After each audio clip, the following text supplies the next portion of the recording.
I think rugby clubs and golf clubs and many other organisations to provide a worthwhile service to the community. Um, the existing commercial rate system unfairly penalises clubs that have a licensed premises. The current rules that while the complex rather than just the bar area is hit with the rates, and I'm told, and I'm involved with the club myself in Enniscorthy, where the rates are around 15,000 a year.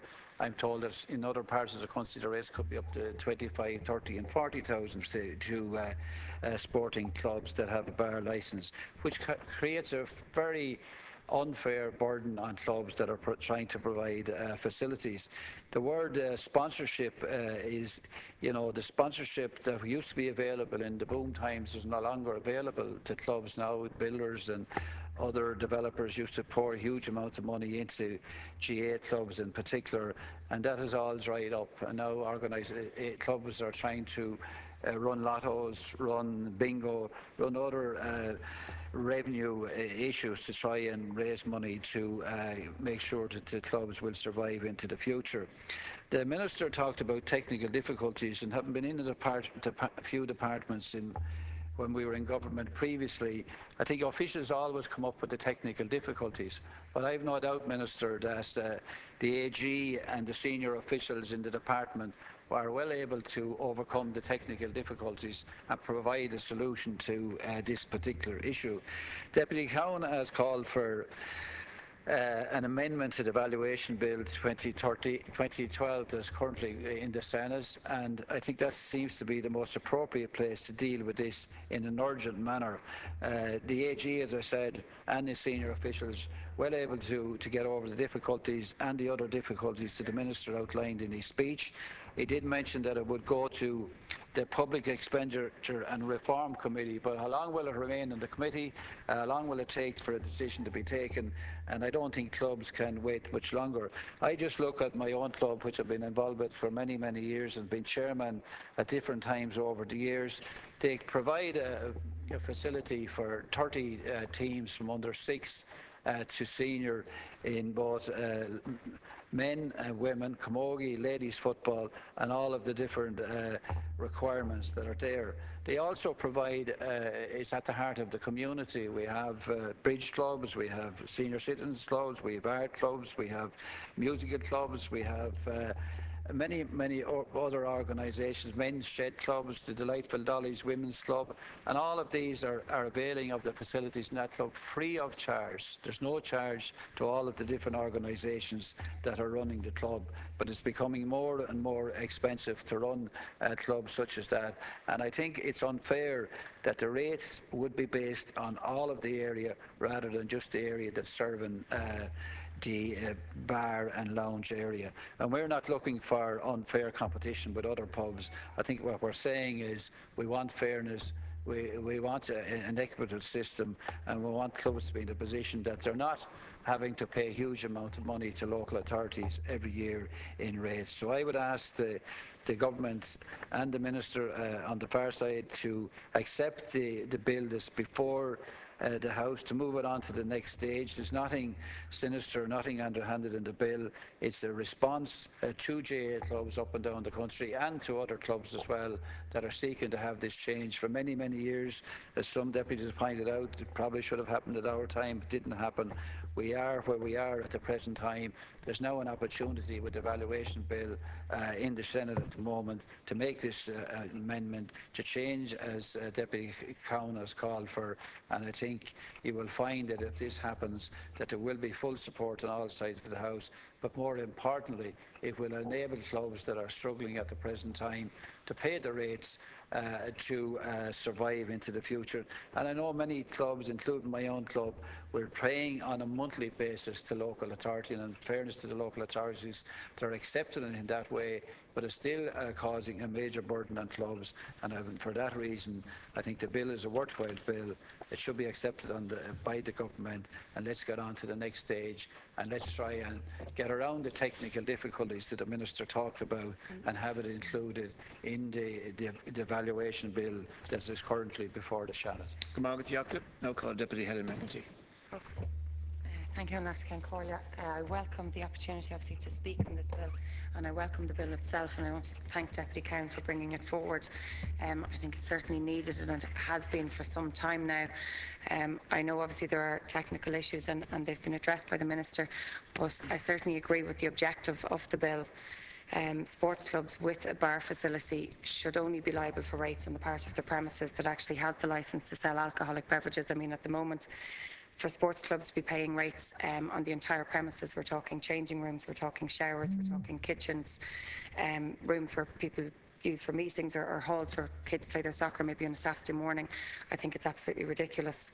It was also brought to my attention the other evening. I met with the county board and quite a number of representatives of local clubs in Meads that signs are also being rated. So if you have a company that is supporting the club and I suppose giving a contribution, if you're going to be rated on it, there's not much point in them doing that, but that's another issue. It was brought to my attention a number of years ago. There was one particular club in Meath that had a rate of over €20,000. Now, at the time, I would have assumed that it was just that particular club. I didn't realise it was an issue that spread throughout the county, and it's only recently that it's come to my attention that at least 10 clubs in Meath that are in difficulty and they are in arrears.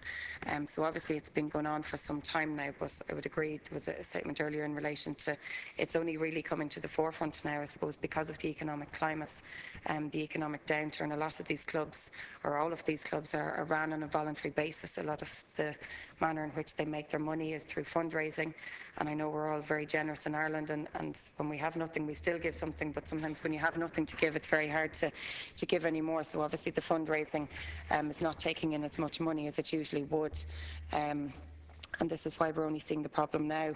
I do think we need to mention the fact that, and I know it was mentioned earlier, this was brought before a Fianna Fáil minister back in 2001 and it was rejected. So that's 13 years of rates that could have been saved. Our club in Meath that was paying over 20,000 a year, that's 13 years by 20,000, which is a hell of a lot of money, and we now have clubs that are in tens of thousands of euros of debt because of that. Now, I know our county councils don't want to go to court, our clubs don't want to go to court, nobody wants to go to court, so we need to resolve this issue as quickly as possible. I know obviously some people would prefer if there were no rates at all, but we have to obviously look at the fact that some clubs run their bars on a commercial basis and then obviously other clubs don't. They maybe only open them when there's a match on, if there's an event, or if there's a party or something like that taking place. So we do have to be mindful if a club is possibly in a village or next to a local pub where they're paying rates also, but there isn't any discrimination in that sense. I do think it's extremely unfair to be putting this burden on clubs where people work on a voluntary basis to pay rates on premises really that are clearly sports facilities. Local sports clubs are generally and always the life and soul of a community, and I grew up in an extremely, I suppose, dedicated GAA family, if you want to call us that. We went to all the matches. Dad trained football teams, my uncles played, and now all my cousins play, and you from an early age could even see the dedication that not just the players put into the matches, but also the committees and all the volunteers that work around it. There's a whole community that is involved, not just in the GAA, but also in all the other sporting facilities. We're seeing athletics clubs and tennis clubs and all these different clubs appearing now, and the same should adhere, or should be there for them also. Nobody wants to see them disappear, and nobody wants to see that happen. I do think the figures to implement this would be small in comparison, I suppose, to a lot of other things. So personally, I don't want to see this being passed today. I'm happy that we're obviously allowing it to pass through. I understand there are technical issues, but I don't want to see it being passed today and then nothing happening for a long period of time. I think this needs to be addressed now, and I would urge the Minister to see that it is either implemented as soon as possible, or else it is put in as some form of an amendment to the valuation bill that I understand is with the Department and hopefully will be moved to the Seanad shortly. Thank you. Now call Deputy Anthony Lawler.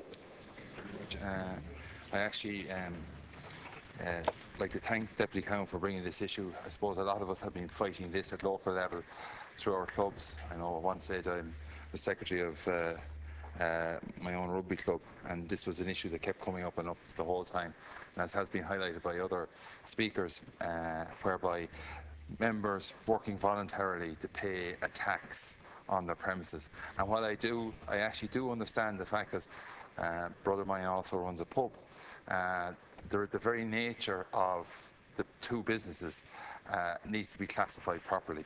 And while I totally support the trust of it, and I look, it's probably what we need to do is look, each case is an individual case, and each clubhouse is a different type of clubhouse.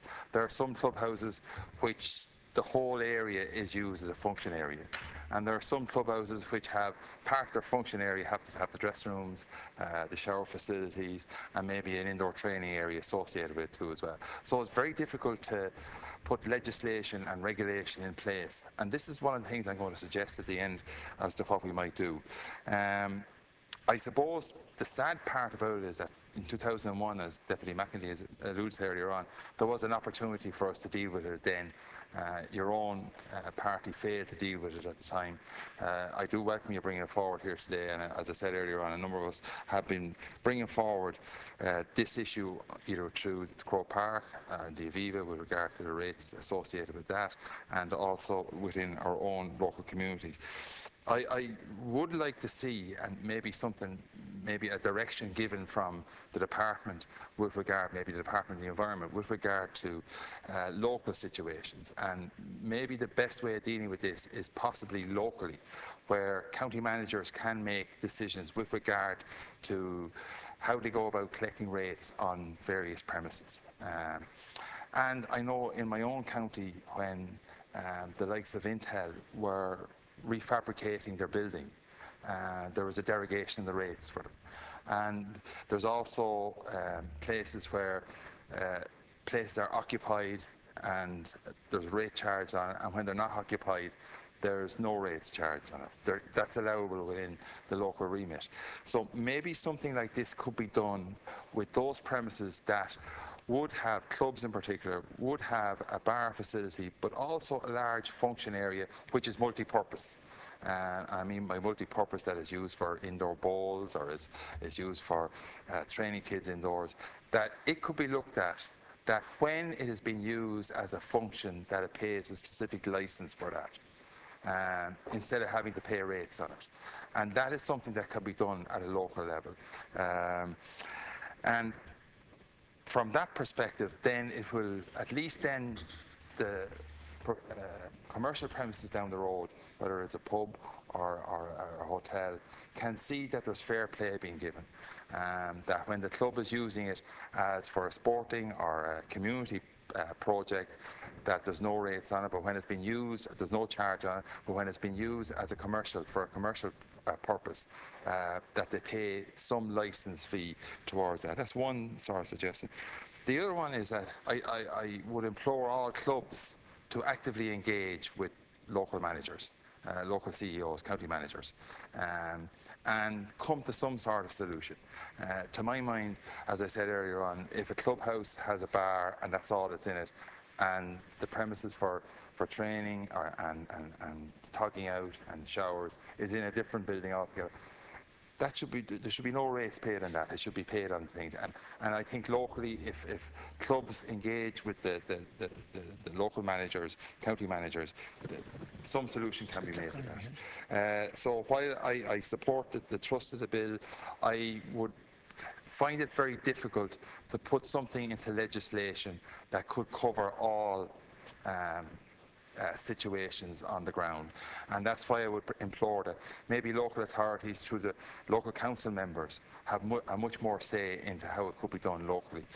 It's very difficult sometimes for us nationally to legislate that covers all aspects. The last point I'm going to, just on something, it's probably in regard to the ongoing situation with regard to Croke Park and the Gareth Brooks concert.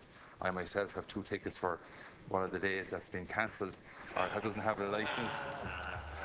And I must say Punchestown is an exceptional venue that will be available to process to host all 5 of the concerts should Mr Brooks decide to pull out of Croke Park. I do think it's all wrong that a person should purchase something and it should be subject to a licence for the event going ahead. A lot of people have planned, as we said earlier on, holidays, flights, hotel accommodation, and if something is going to happen, it should be fully licensed before the tickets go on sale. Thank you. And in this situation, Croke Park had planning permission for 3 concerts per annum the views are 3 concerts. I think they were pushing the boundary a little bit on it. But as I said earlier on, pushing the boundary a little bit yourself, Deputy. I I sympathise with your plight, but we're on the I'm valuation just trying to make sure that I can use my 2 tickets, if you understand, Councillor. But I do say that in Kildare we have a super venue that's hosted many concerts in the past. Witness Oxygen, you're probably there yourself, Deputy, at some of them too as well. And I offer that venue as a source for those 5 concerts with the meeting. Thank you. Deputy Bernard Durkin. On the bill. Last Concorda, my heart goes out to my poor colleagues stuck with those 2 tickets, and sure that we will find many takers to relieve them of the burden and responsibility, and I hope that it works out well for all concerned. Can I say that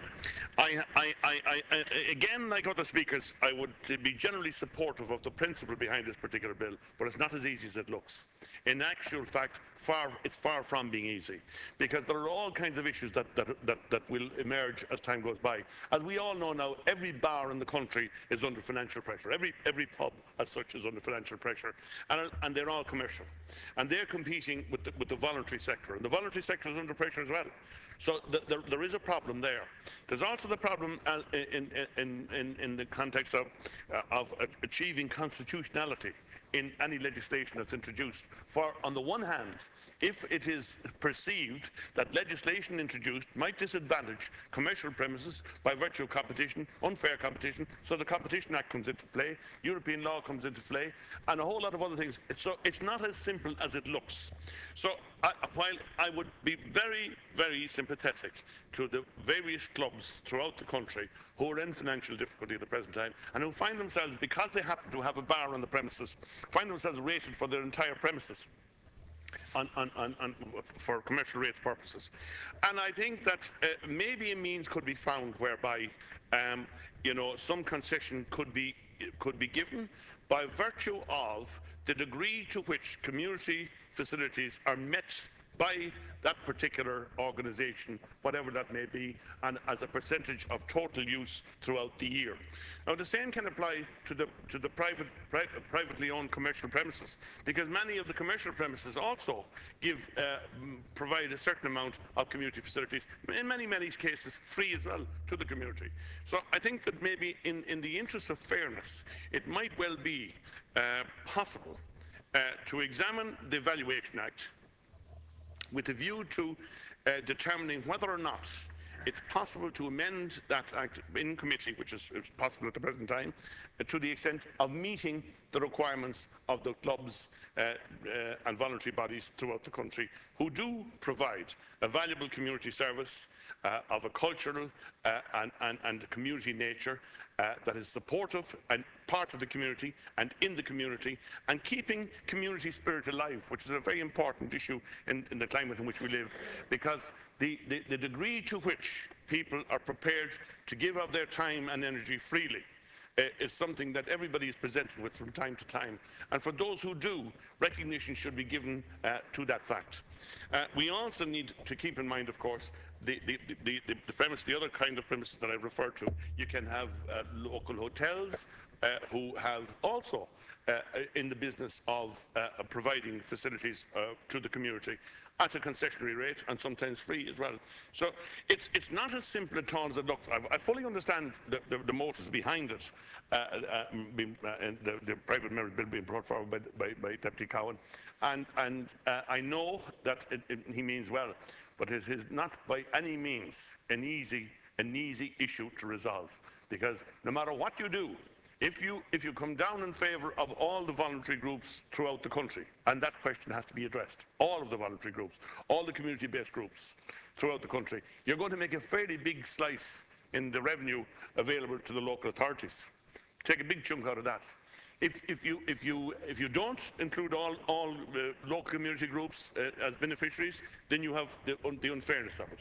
If you do what is proposed in the bill, you also will have concern expressed by the commercial entities, the hotels and bar owners, who themselves will feel under pressure in the context of the economic situation that has prevailed for the last number of years. And we need to be fair to them as well. So there are a number of issues and a number of acts that will be brought into focus as a result of the particular bill if it were accepted and passed by the House. And there are, as I have suggested, there's the equality, there is competition, there's the question of obviously the rate of evaluation of the valuations bill, and whether or not we can determine and define the full extent of voluntary contribution as opposed to purely commercial contribution made in each of the circumstances that are likely to arise. So again, I would say that in principle I would agree with the concept. How it can be put into play, how it can be put into place, how it can be determined, I do not know, simply because it's not an easy, there's nothing easy about it. And I hope that as a result of the discussion, that perhaps it might be possible for the Minister and for perhaps in consultation with the opposition to come to some arrangement which would give recognition to all sides who have an interest in this particular situation. And that is the commercial situation on one hand and the voluntary situation, voluntary community situation on the other hand. I hope that can be done. Now, Deputy John Paul Phelan, I'll call next. Thank you, Lascar Corlin. Firstly, I'd like to say that in all of my time here, I don't think I've ever seen Bernard Durkin finishing 4.5 minutes before his time allotted. I think we should mark the occasion. And I too want to be broadly supportive and really echo the sentiments that Bernard has expressed in relation to this particular bill. As somebody who's involved myself with the GAA for all of my life, albeit in a club that doesn't have a bar operating within its premises, there are many such sporting clubs in particular across the country, not just GAA clubs but all sorts of clubs that have bar facilities that are open at least some of the time to the general public. And I do think that it is a reasonable request that such clubs would not be rated on the full extent of their premises. There are many aspects of those clubhouses that do not generate an income, and it is, particularly unfair that rates would apply to those particular aspects of those clubs. And that's essentially, as I understand it, what this particular bill is seeking to do. Bernard Durkin, or Deputy Durkin, is correct. If it was to be accepted as it is, it affects many other. It could have many other knock-on effects, I suppose, is what he was really trying to say, including effects on other commercial entities. And particularly in rural Ireland, there are many businesses, whether they're hotels or public houses, that do provide effectively community facilities, because there are a lot of villages and places across the country that don't have much by way of community facilities. And quite often the local public house is effectively the de facto kind of community centre. And we don't want to see any change to legislation that could have a negative impact on such facilities. But I'm sure there must be a means by which the law could be changed with regard to the valuation acts that would allow for voluntary and sporting organisations to see a more realistic system imposed upon them in terms of the existing rating system. I also want to somewhat meander, maybe perhaps off slightly on a little bit of a tangent in relation to this act, in relation to the licensing laws. Now, I know the Minister of State at the Department of Environment and what was the other one you're in, Fergus? I'm after forgetting it. Communications this week isn't directly responsible for the licensing laws, and I want to place on record, I hold no torch for anybody in the licensed trade personally, but I do recognise the fact that throughout the country, public houses are important community facilities, as I've just said, and the fact that those particular businesses are under severe pressure. We have a crazy licensing law system in this country at present that sees public houses pay their licenses based on their turnover, whereas the large multiples pay flat rate fees for beer and spirits and wine, regardless of how much they sell. And I just think that I said it to the previous Minister for Justice. I haven't yet spoken to the new Minister for Justice on the matter. But I think if we want to do something useful to protect what is a crucial part of the fabric of Irish community life, which is the public house, and I say that as somebody who's not a known frequenter of that many public houses, to be perfectly honest, then we have to do something with how the licensing laws are operated and ensure that the playing field is levelled, so to speak. That'd be another particular change I'd like to see. But I just finish up by saying that I broadly support what is proposed by Deputy Cowan in this bill, that there should be some recognition given to local voluntary sporting organisations and community organisations that have an aspect of their building perhaps that does generate funds for that organisation, but the rest of the premises isn't available to so create money, that there should be a suitable mechanism found to change the valuation laws to ensure that these community groups are not penalised in the way that they are at present. Thank you. Deputy Brendan Griffin. Thank you very much, Les McCarthy, and I welcome the opportunity to speak at this. And I commend Deputy Cowan for bringing this bill forward, and certainly the sentiments of the bill are very positive. We need to be rewarding volunteerism, and we need to be rewarding community involvement, and certainly we shouldn't be putting anything in the way of that activity, and anything that would stifle volunteerism and community groups and their work is something that we need to tackle. So I feel that if it can't be done through this bill, that it needs to be a priority of government to try to find a way to get around the problems that are obviously there. And I think it's something that, from all sides of the house, if we could work on together, it would be very positive. I welcome the opportunity to speak on the issue of rates in general, because it's something that since 2011 I have been calling for reform in that area. One of the problems that I see at the moment is that the system of rates calculation for business, commercial rates calculation in this country is archaic. It's outdated and needs to be updated. The idea of basing rates for a business on the rental value of a property, and usually the larger it is, the more they pay, is something that I think is standing in the way of enterprise and is a barrier to entrepreneurship. And I'll use the example. For example, you might have a business that has a very large floor area for someone who's fixing bicycles, and because of the nature of the business, she needs a large floor area to do their job, and that business may pay a couple of €1,000 rates per annum, even though they might have very, very small margins. And next door, upstairs, in a small little office, there's an IT company that's making profits of over €1 million per annum, yet they pay a fraction of the commercial rates that are paid by the bicycle shop. And my feeling is that we should look at profitability as distinct from turnover. I've often heard that rates should be paid on turnover from people, but I think there's a huge difference between turnover and profitability. Certainly, many businesses have large turnovers but have very, very small margins.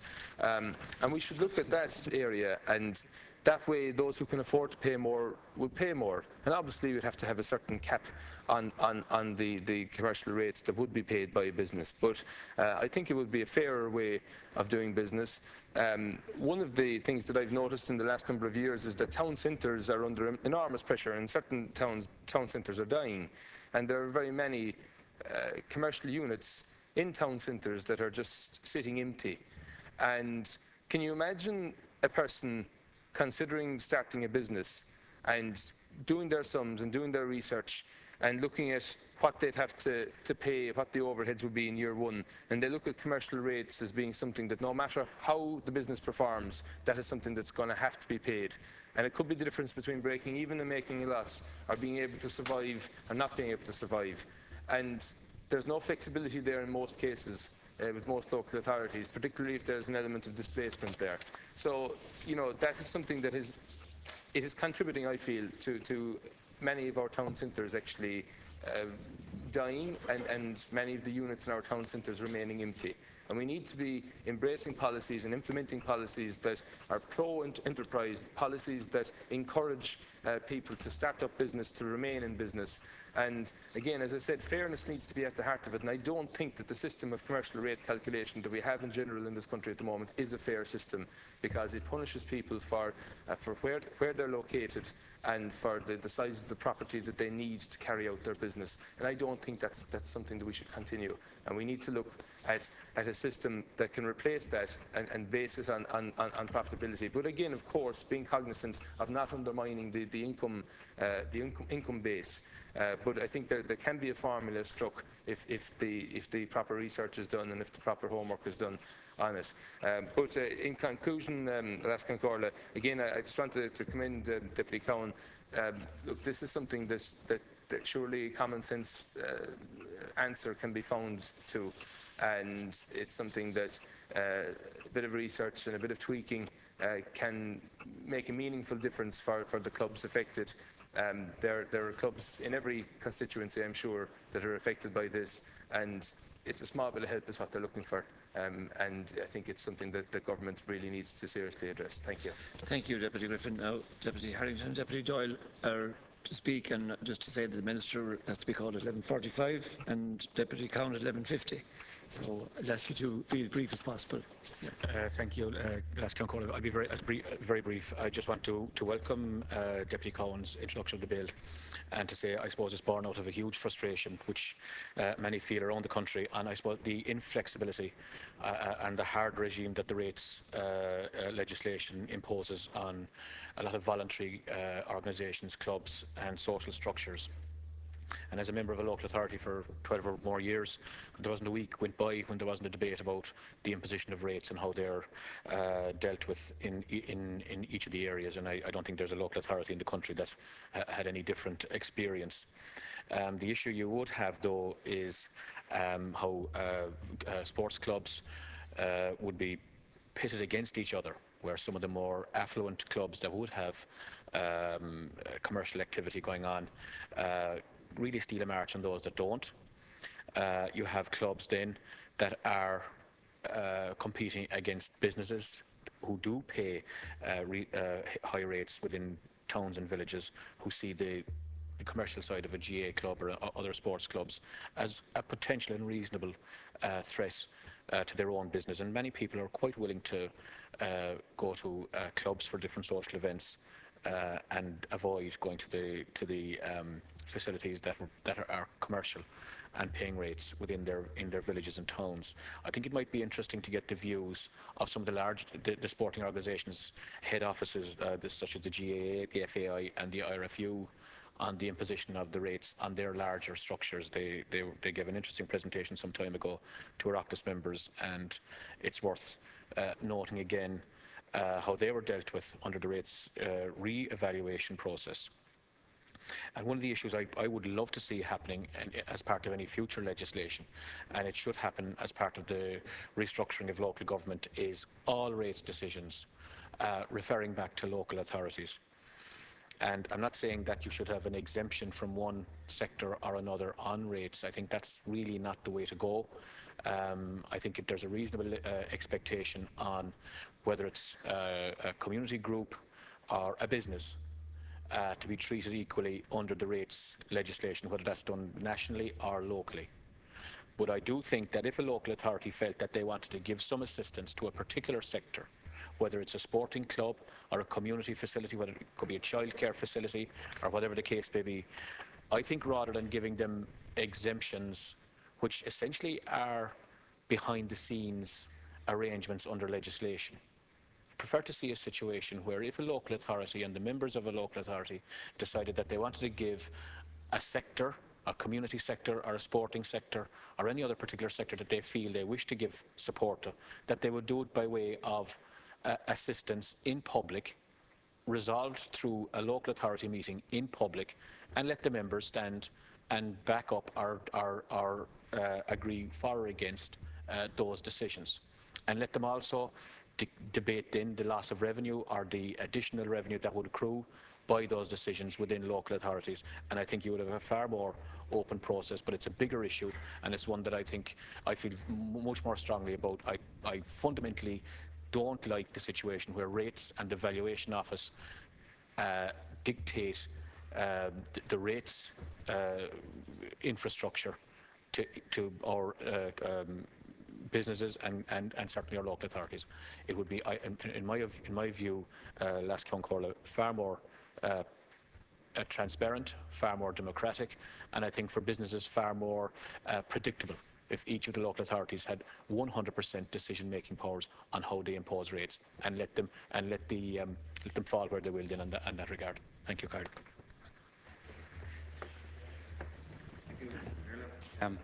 Just because of a bill coming after, I was listening to the debate, I felt just there was a couple of things occurred to me, and I'd like to speak to the Deputy Cowan's bill. First of all, I think it's very welcome.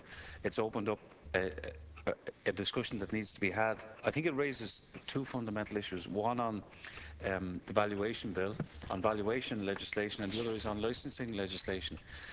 And you know, they say there's more than one way to skin a cat, and I think maybe we should also look at the licensing law, because the licence that is applied to a club is actually the same licence that applies to, in most cases anyway, to commercial premises that have full-time dependence on their income.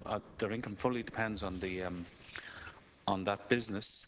They pay staff, they pay commercial rates, as everybody said, whereas a club generally has voluntary staff, and the overheads are shared.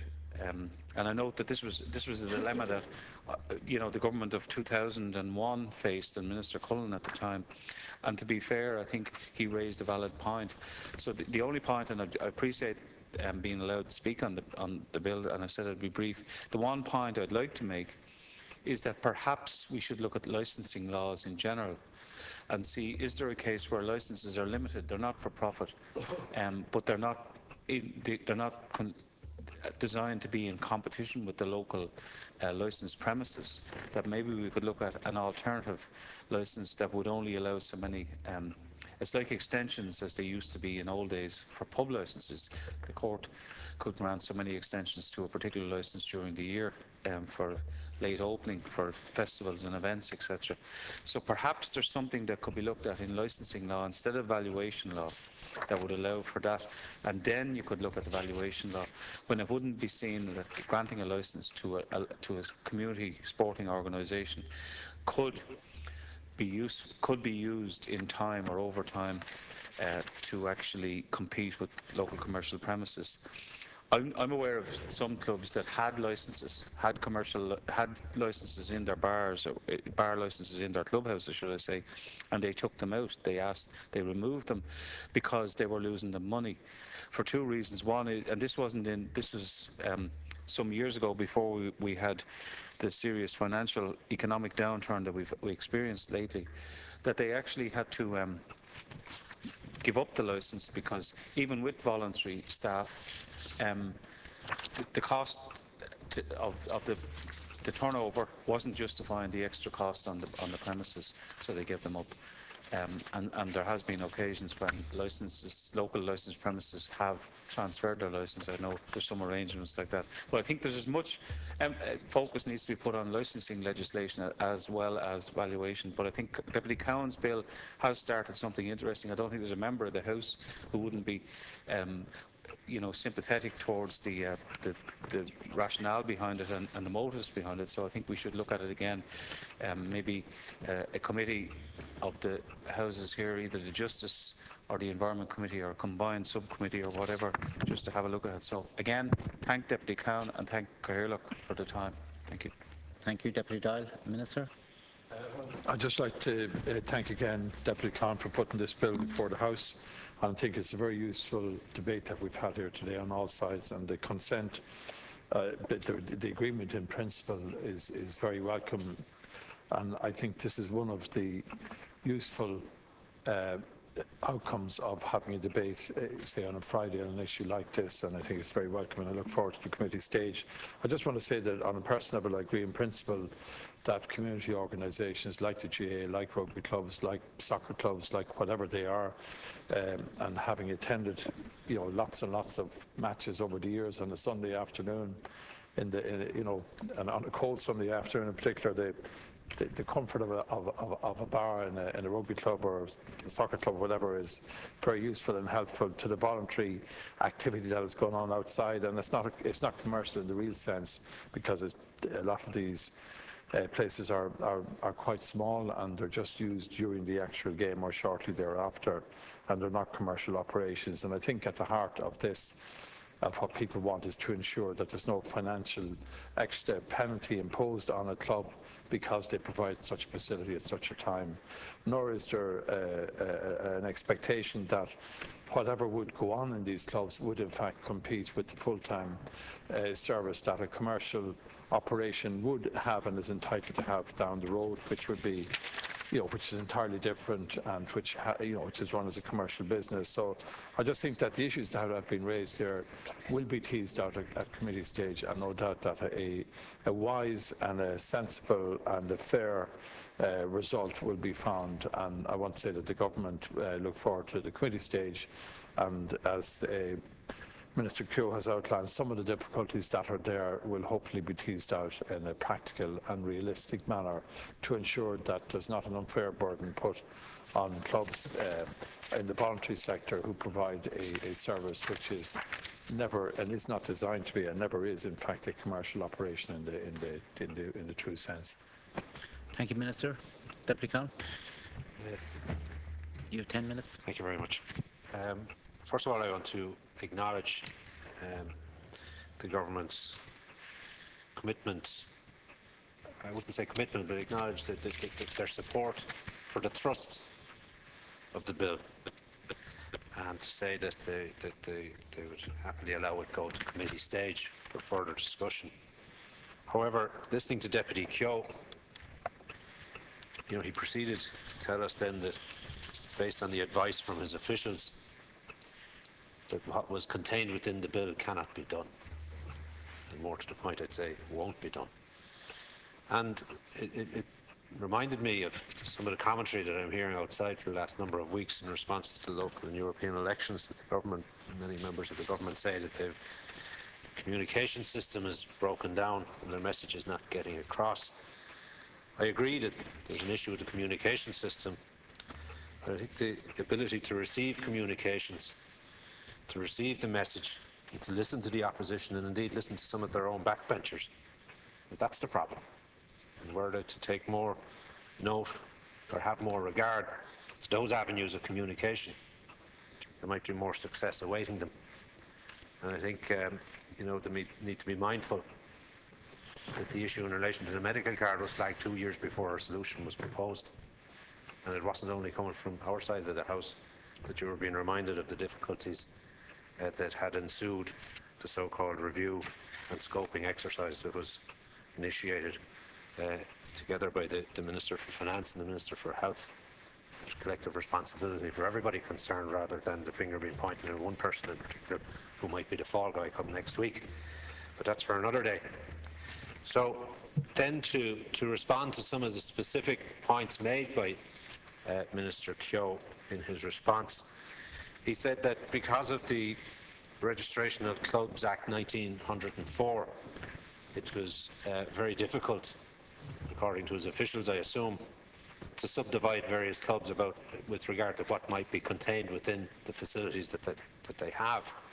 And there would be an area, for example, the area of the premises which is licensed, there would have to be a mapping exercise, and there would be a limit of the facility and so forth. But that is all catered for in the licensing legislation under the Department of Justice when an application is made to the court for a licence or for a renewal of a licence. So it's very easy, if there's a willingness and a commitment on the part of government and the part of those with responsibility to change existing legislation, to amend existing legislation based on changing circumstances that have evolved in our communities. You either want to do it or you don't. You either want to instruct your officials or you don't. You either want to take heed to the representations that are being made from fellow members on behalf of their constituents, whom I often say have the privilege of being here exercising their right to do so.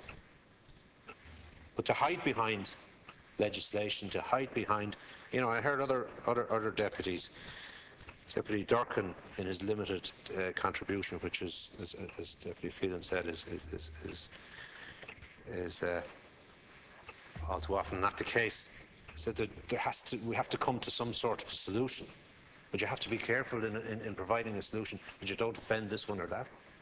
Instead, you have to take the responsibility of government, at face value, and enact amendments or not, and suffer the consequences or appreciate the success thereafter. And Deputy Lawler, I think from Kildare, then talked about, oh yeah, there has to be local solutions, and he would advise that the county managers and these clubs and organisations sit down and come to an agreement, and based on local knowledge and whatnot. But that you can't amend legislation. Sure, I mean, that's gobbledygook, to be quite honest. A county manager or whoever is charged with responsibility to act on behalf of the department and the state must be guided by enabling legislation or not. Mention then was made by Minister Keogh that this would have a grave impact on local authority funding.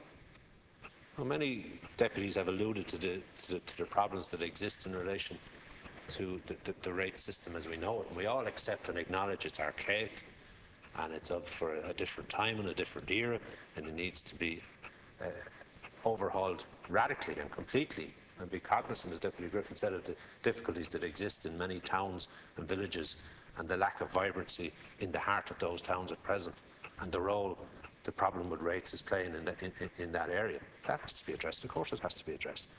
But to say that the revenue has been destroyed in recent times because of the very issue of rates and the lack of people coming into local authorities, and it has to be overhauled. It has to be changed in such a way in which less is more concept. And I mean, we've made, in my party and I have made recommendations to the relevant departments in relation to this issue. And again, government must take responsibility to address this issue or not. If they don't want to, that's fine. But they have to remember that they did make certain commitments when in opposition. They did make certain commitments in the mouth of the last election. And this was one area, in addition to upward-only rent reviews. And the Taoiseach this week spoke about the legal advice. Unfortunately, doesn't precludes them from carrying those duties out. I continue to question what legal advice was available before the election that's not available to them after. Was it the same, or is it not? So, the rates are going to have to be altered to take account of turnover and, by extension, profitability. They're going to have to be better aligned to commercial realities and commercial rent than they are presently. Now, there was also talk about, Deputy Keogh mentioned the remaining part of the facilities and premises and services that are offered by clubs. The potential for exemption may be put under threat by a section of it being exempt from a rate and so forth. Again,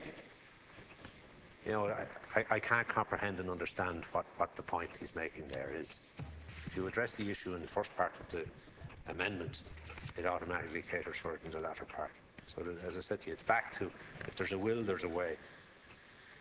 And the other point that was made on numerous occasions by various deputies about the competition element and the impact on licensed premises in towns and in villages and in rural areas. And no one knows any better than I the difficulties that exist for the licensed trade, having been reared and brought up in one, and was glad to have the opportunities I had by virtue of the income that derived from it. And that is not the case today, as many deputies have alluded to.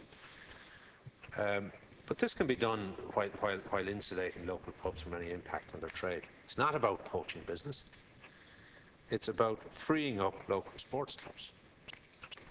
There's a separate and more serious issue in relation to the pub trade. And if government deputies, along with ourselves, wish to address that matter in a way in which it should obviously look at the serious issue in relation to the licensing laws. It should look at the serious issue in relation to the below-cost selling that's taking place in multiples throughout the country, and which is leading to the spate of binge drinking and the associated social problems you have derived from that. While offering the government must look at the controlled and managed atmosphere which alcohol can be consumed on a licensed premises. And they have to separate themselves from the revenue that they're deriving in relation to liquor sales, as opposed to the social obligation that they have not to allow the abuse of alcohol run out of control, which it is doing in many instances. And, Deputy Durkan worried, as do others, with the impact of what's proposed in this on that trade. If he or others are serious about helping or assisting that trade, they're the issues they need to address.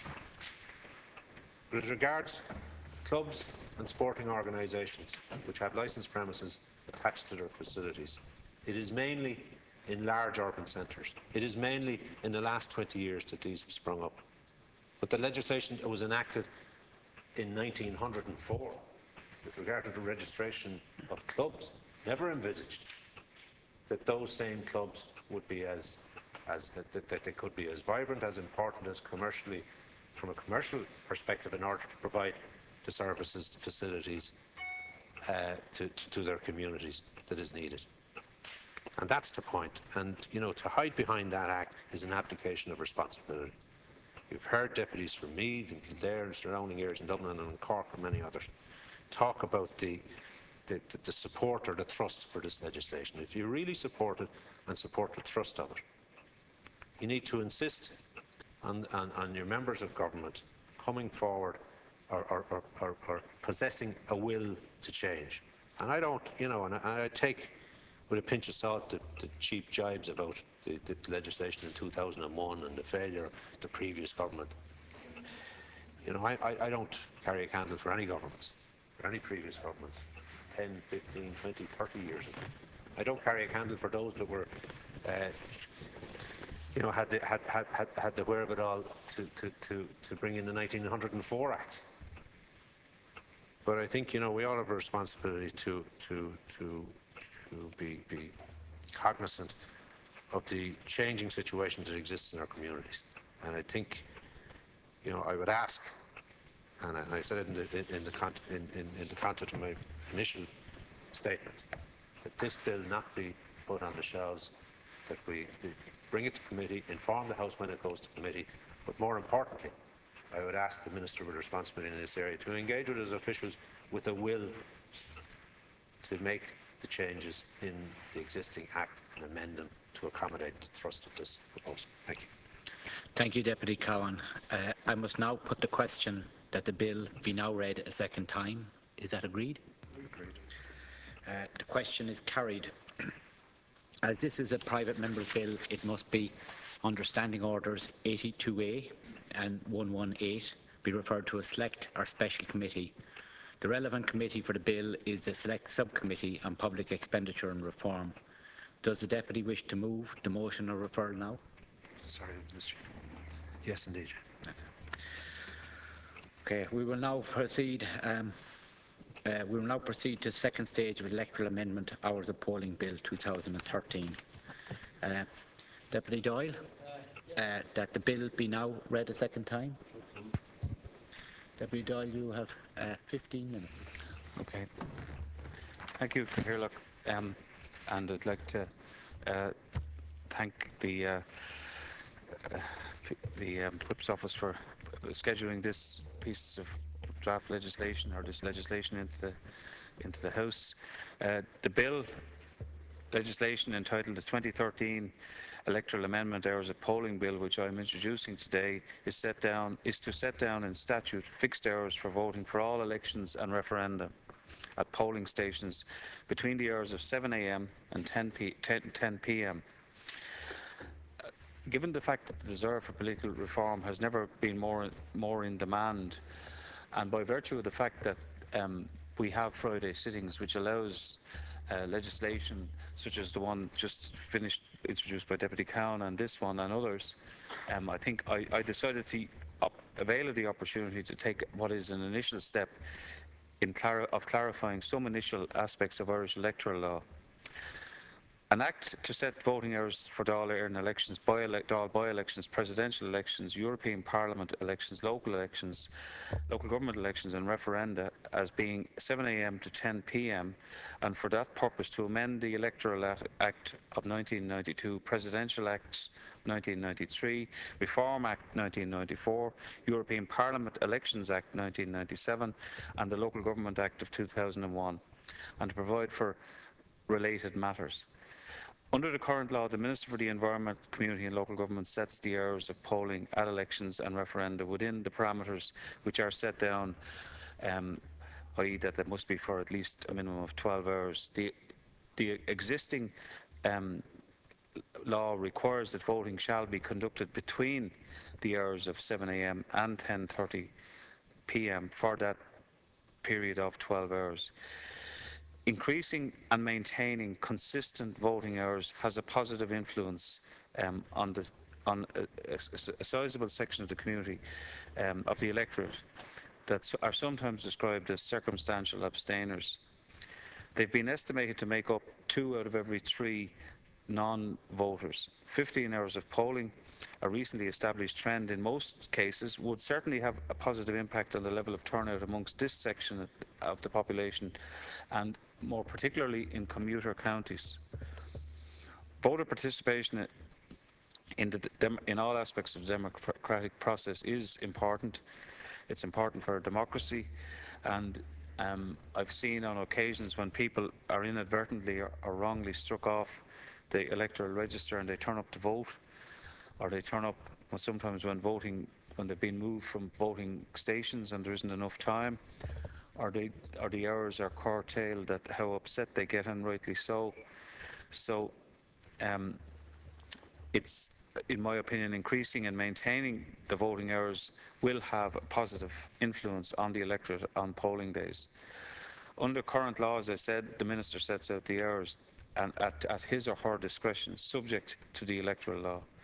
There is no current provision for set or fixed hours of polling at any Irish election of any or referenda, which would not be the norm in all member states, actually, I think. The inherent problems with the electoral process in Ireland is that there are 31 different acts, over 70 statutory instruments covering election law, which makes it extremely difficult to follow. I believe that such a multiplicity of legislation is not desirable, and as such there is a reasonable case to be made for a legislative consolidation in this area, to clarify the rules and to make the voting process more open, understandable and accessible for all of our citizens and voters. Increasing and maintaining voting hours would have the effect in particular of following on from the established trend, and would certainly have a positive impact on the level of turnout amongst that section that I referred to earlier, and in particular in commuter counties. In recent years, particularly since 2008, a common trend has been established under different governments, whereby hours of polling have been normally 7 a.m. to 10 p.m. on one single day. However, in 2012, this current government, I have to say, in the children's referendum and the Meath East by-elections in 2013, reduced the hours from 9 a.m. to 10 p.m. and 8 a.m. to 9 p.m. respectively, which led to a certain amount of confusion. And as someone who was involved in the Meath by-election, I remember people being very surprised that they didn't have that extra hour. So I think, and it doesn't benefit. It doesn't benefit any particular party. It doesn't have any impact on which section of the electorate is seen to gain advantage. But certainly the people who commute are the ones generally that lose out. Some counties have a very very high commuter population. In particular, counties Wicklow, Kildare, Meath and Louth, all who circumvent the, are surround the main capital area. For many citizens living in these areas, the most convenient time to vote is either early in the morning on their way travelling to work in the Greater Dublin area, or indeed late in the evening on their way home from work. When the hours of polling are cut on either end, this has a disproportionate effect, negative effect on people living in these areas, thus hampering their ability to vote. Voter turnout on recent polling days has reached lows where hours of polling were cut